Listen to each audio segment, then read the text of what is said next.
You've survived episode 1. You've come back for episode 2. You want to know more about the motorhome. You want to know more about the travels. Brilliant.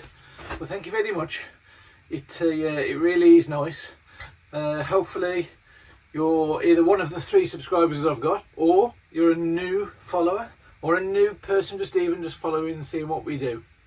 So by now you know that this is about motorhomes, and this episode is very close to most motorhomers, campervans, caravanners, maybe tenters, but mainly people with vehicles. Now there's a big problem that many motorhomers, not many, I would say all motorhomers, campervanners, caravanners have, and that's bugbears, maintenance, problems, issues. You got problems when you pick up the van, whether it's new or second hand. Yes, even when it's new, there are problems galore with the van. You'd think paying an amount of money for something new, it would be perfect. But like with any new home, everybody who's bought a home or a house knows that you're going back to the builder, there's a snag list, there's a list of problems, and it's no different to when you've got a motorhome. So we're going to go through some of the snags that you get with a motorhome, and some of the fixes and some of the solutions that we can do to fix some of these remedies. So why have we got problems, I hear you ask? Imagine putting your house on a lorry and then driving it. Now think of all the things in your house that could move, wobble, shake, move, break, fall over, dismantle. Having kids in the house is bad enough, but imagine taking all of that lot and then taking it on your travels with you. So now you're starting to see a little glimpse of what the motorhome's like. Generally, a lot of people's holidays, away, weekends, vacations, anything, you end up fixing quite a few things in the motorhome. Now, for a lot of people, that's just the joy of going away. You spend a lot of the time pondering, doodling, drawing, coming up with ideas and solutions on how to fix things. For some people who don't like fixing things, motorhoming and campervanning and caravanning and van life probably is not for you, because you do need to have a little bit of DIY skills to sort some of this stuff out. Now I'm going to go through some of the easy ones and some of the ones that are inherent with just general motorhomes in general. Some of them I can't sort, and they will be going back to the dealership. Some of them are really painful that really do stop your holidays, and some of them are quite simple that we can just fix by buying something simple from the hardware shop. So let's have a look and see what problem number 1 is.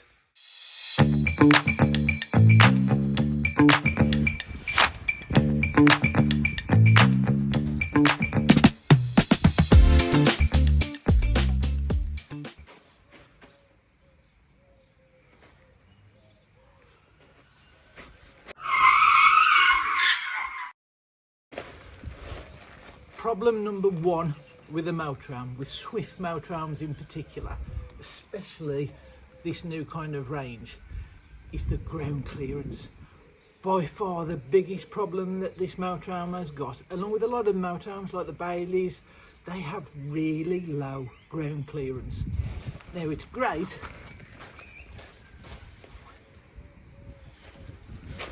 if you want to get into the step and you don't want to obviously step too high, but people can buy steps to get over this outcome or issue. But low ground clearance, when most motorhomers either want to go on various club sites, or unless you are going on a site that's absolutely perfectly straight, you want a little bit of ground clearance. Obviously the more ground clearance you got, the more off-roady or off-grid or kind of foreign kind of roads you can encounter, the better. But Swift's big problem is ground clearance, and I'll show you why.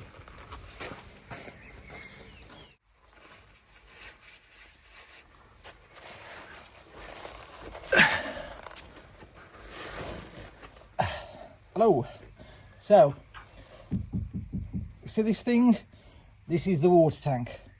Now, luckily, I've moaned to Swift a bit and managed to get them to sort it out under warranty.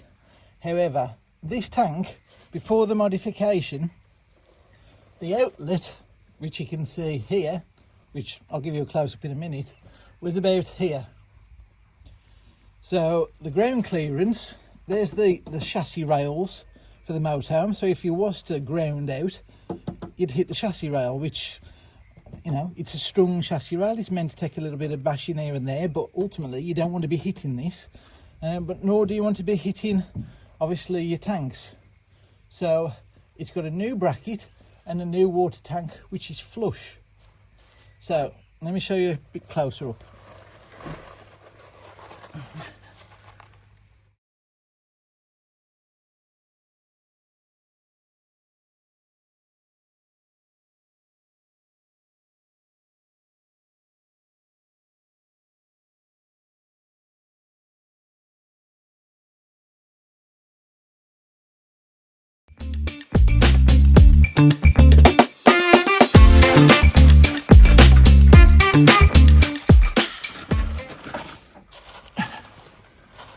I do get in some rather weird, wonderful positions. Okay, so this is the water tank pipe, problem number 2. So obviously with the lowered tank, you need the lowest part of the tank to then drain off for this to be effective. However, that meant that this pipe was actually lower than the tank itself. So every time you come to a curb or a slightly inclined position, this would be knocked off. I believe the roaming Radfords have encountered it, and many other people have encountered it, generally pushing it back on and trying to do their own fix. As you can see, or for most people you can't, this is not a standard Swift fixture. So we've basically taken off their automatic solenoid system, which again was quite bulky and big, and put a nice thin bracket, easy empty pipe, nice and flush, close to this chassis mounting as possible, giving it a nice low profile. So again, another problem we've had to fix for the Swift. Swift, if you're listening, please take note. Next problem.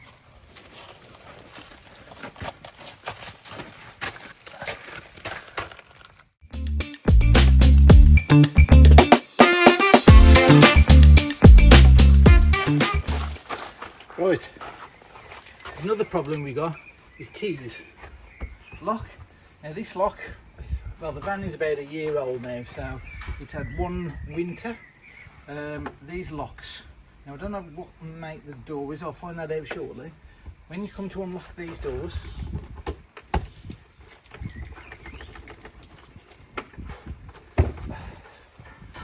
okay, see the wiggle?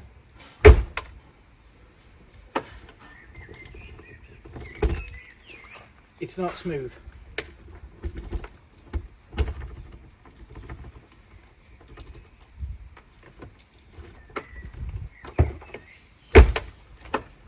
Am I being picky, or is that a problem?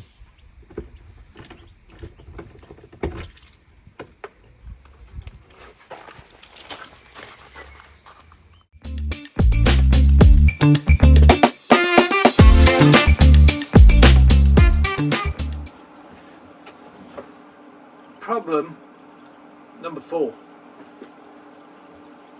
door lock. I don't know whether this is a problem with Fiat Ducatos in general, but door lock.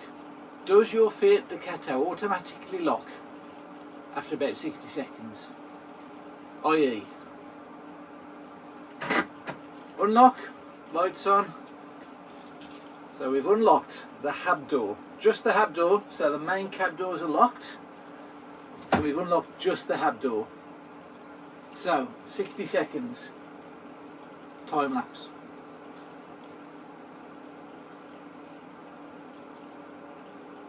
Keep focused on this.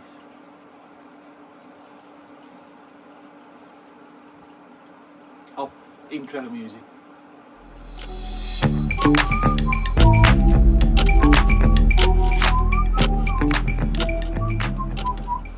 Lights go off after 20 seconds.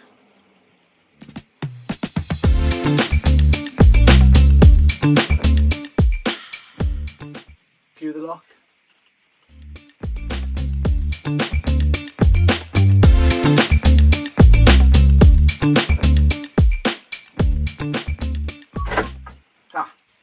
Locked. 60 seconds, just the hab door. So if I've left the keys inside, gone outside, 60 seconds, I've locked the van and I'm outside and I'm phoning green flag. Now, if I unlock the main doors, it doesn't open the hab door. So I've got to unlock the hab door as well. Main lock, unlock. So we're about, I can force that open and shut it. Now let's see if after 60 seconds that shuts again. Cue intro music.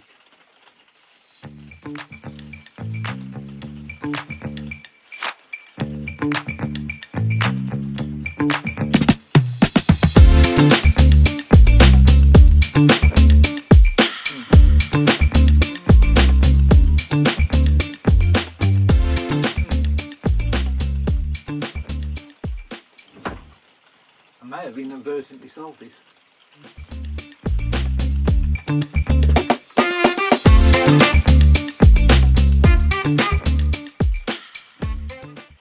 For the keen people with the good old ears, it's raining. I'm in Wales, it's raining. There, locked. So no matter how I open the door, I can't seem to find a combination that keeps that door open without me constantly having these keys. Please, please, in the comments, let me know how I can have it so I can leave the keys in the van and just go outside without having to take these keys. It'll be a right pain. And my next law might be how to break into a van so to go retrieve your keys. Okay. Next problem.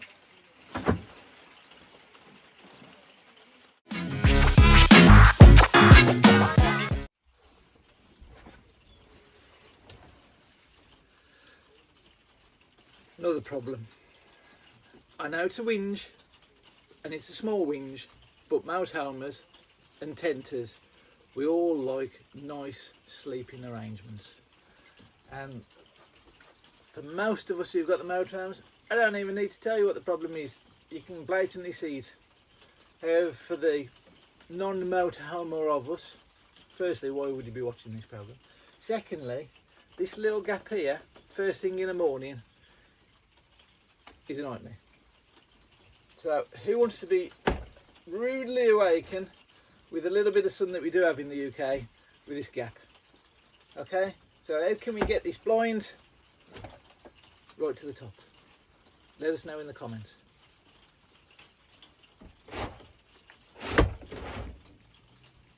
Come on Swift, sort it out. Next problem.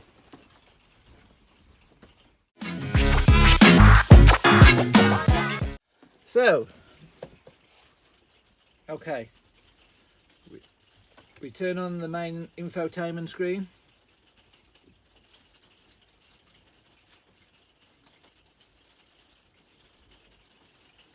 And straight away, we've got this lovely big black line down the centre of the screen. Okay, I've got some updates to do. However, no matter what screen I go on, okay, let's get rid of this first. As you can see, radio screen, big black line. Sat nav, big black line. No matter what screen I go on, I've got this lovely big black dividing line. And now I'm not sure whether that's dead pixels or a problem with the screen, but surely this could not have come out the factory with this line without somebody noticing it. Is there a simple fix? Is there a quick reset that I can do on here? Let me know.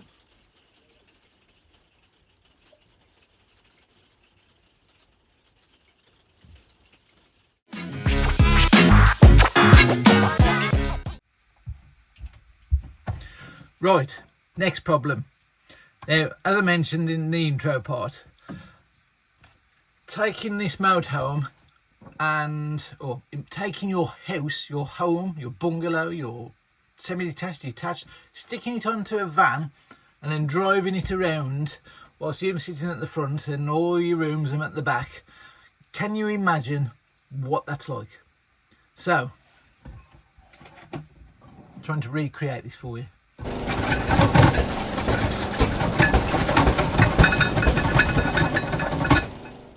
That's kind of what it's like.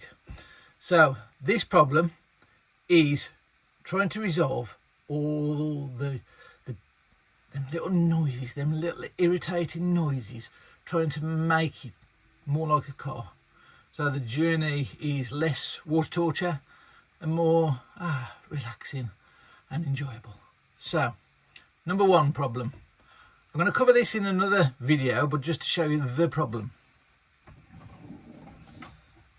Come with me. So, kitchen area. Here's the kitchen area. Right, this is the plate and cups and mugs and bowls and everything. So, as you can see, it is a little bit crammed in there. And although it is a little bit crammed, this is actually a nice, a little 3D printed item. I know that rattles, but trust me, having those plates just sat down or standing up is really annoying. So creating this 3D printed item and a little divider really makes the difference. Mugs, foam, nicely compressed in there, tries to minimise that rattle between everything.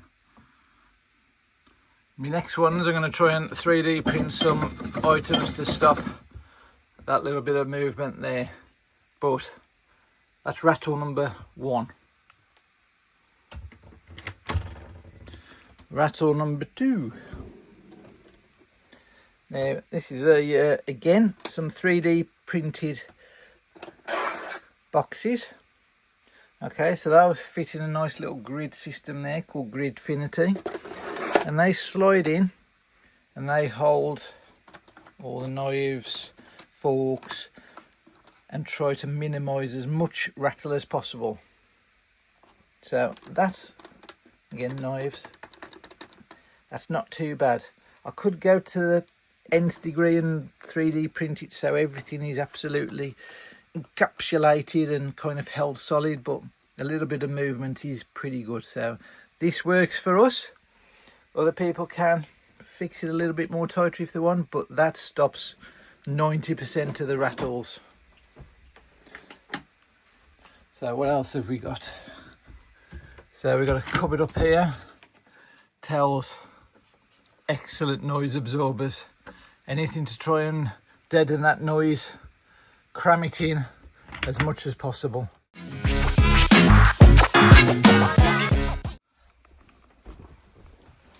Next problem. In fact, it's actually here. Let me point it down to you. So let's just have a little look down here. So, chair,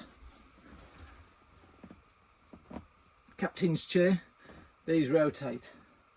Now if you haven't got this perfectly positioned,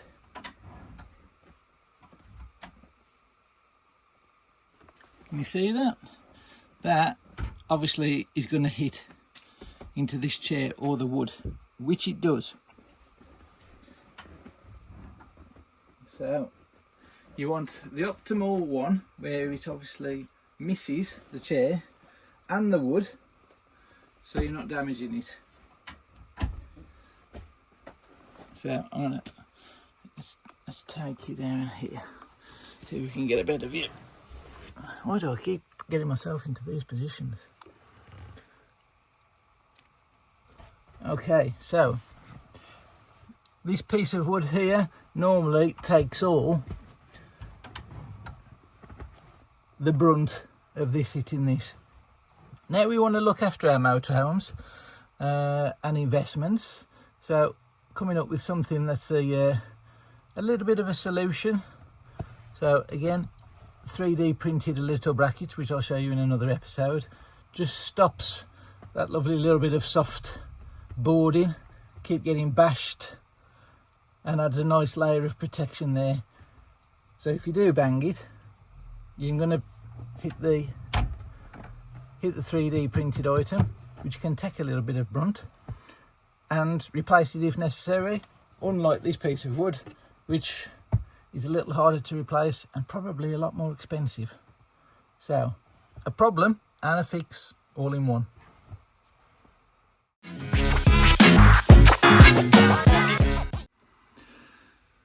Next problem I've just noticed, again, you keep coming across these problems, and okay, it is a bit of a whinge, but when you do pay for something, you do expect a level of quality.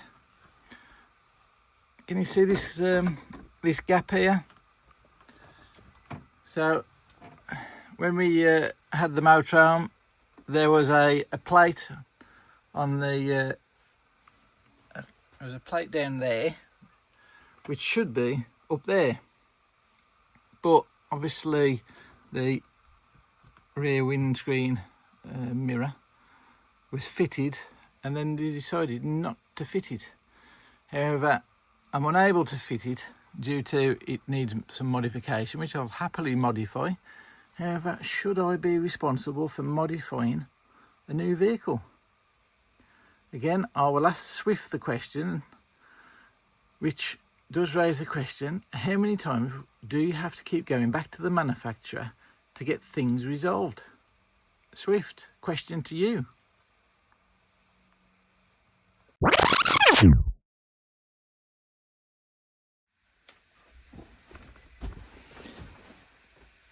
Remember when I said daylight problem being one of the biggest problems in the morning when that sun comes up? Now, I know in the UK we don't get sun up in the morning a lot, but it does happen, occasionally. Right, I don't know whether you can see this. Let me grab you and let's have a look there. So you can see just the breakout there, and then I don't know whether you can see, so this is a kind of a 40mm by 40mm piece of sponge that literally is just self-adhesive on the one side and stops any breakout across there. So problem solved. Nice and simple, easy rectification on that problem.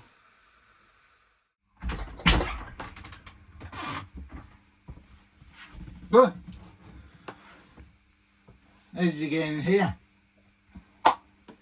Another episode. So it's a little bit wobbly because you wouldn't believe how the camera's kind of positioned at the moment. So we've gone over nine of them, kind of the big problems that we have with motorhomes. Many other motorhomes are going to have a million other different problems, and I haven't gone through a lot of the other problems that we've encountered. It's just an episode realistically to say, like you do with any home, you have problems that you have to rectify and you have to sort out. A motorhome is no different. Many people will enjoy sorting out the motorhomes. They'll take some of the problems and turn them into an upgrade, and it's something to do whilst you're away. It's, as I said earlier on, if you're not somebody who wants everything perfect and never been able to fix anything, then probably it's not for you. But if you want to tweak it, modify it, sort it, make it better, then yeah, motorhoming is a great hobby in more ways than one. So I put a few solutions that we've done, and every episode there's going to be some solution or a problem with the motorhome. Every time you go out, there's always going to be something that crops up, and we'll try and video it as we come across them. But for now, there's 9 and a couple of solutions along the way. Hopefully we're going to get out and about soon. Well, we have got some footage that we're going to turn into some of the travel ones. But initially we're going to do a few episodes, basically what the van is, how we set it up, what we need to prepare for going away. We've got a big trip coming up soon, which is round France and Switzerland. So we're going to show some of the things that you need to prep for before you go. Obviously, when you're on the road, things that you need to take into consideration, and what we do when we get there, and obviously some nice travel hints and tips of airs and places that we're going to stop at. So I will say thank you for watching, and if you could leave me to do some other business, I'll see you on the next one.